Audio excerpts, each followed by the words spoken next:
पूजेतून जन्मलेल्या अनघादेवीला तेजस्वी चेहरा असलेली एक अतिशय सुंदर स्त्री म्हणून चित्रित केले आहे. भगवान दत्तात्रेयांचे अनेक अवतार आहेत. त्यापैकी एक म्हणजे अनघादेव आणि अनघादेवी यांचे गृहस्थ स्वरूप. जसे भगवान दत्तात्रेय हे त्रिदेव अर्थात ब्रह्मा, विष्णू आणि महेश यांचे एकत्रित अवतार आहेत, तसेच अनघादेवी देखील त्रिदेवी अर्थात सरस्वती, लक्ष्मी आणि पार्वती यांचे एकत्रित रूप आहे. ती एक मातृरूपी निर्मिती आहे जी तिच्या भक्तांना मातृत्वाचे प्रेम प्रदान करते. अनघादेवी ही भगवान दत्तात्रेयांची शक्ती आहे. अनघादेवी ही जगाची जननी आणि भगवान दत्तात्रेयांच्या ज्ञानाचे मूर्त स्वरूप आहे.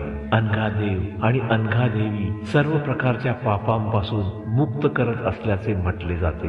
अनघादेवी ही अनघादेवाची शक्ती आहे, ज्याच्यामुळे अनघादेव आपल्या भक्तांना आनंद देऊ शकतो आणि त्यांच्यातील पापे दूर करू शकतो. देवी अनघा देखील तपस्वी होती आणि ती स्वतः दत्तात्रेयांच्या दैवी शक्तीपासून निर्माण झाली होती. तिला अनघदेवाची पत्नी मानले जात असे. अनघदेव आणि अनघादेवी यांच्यात कोणताही फरक नाही.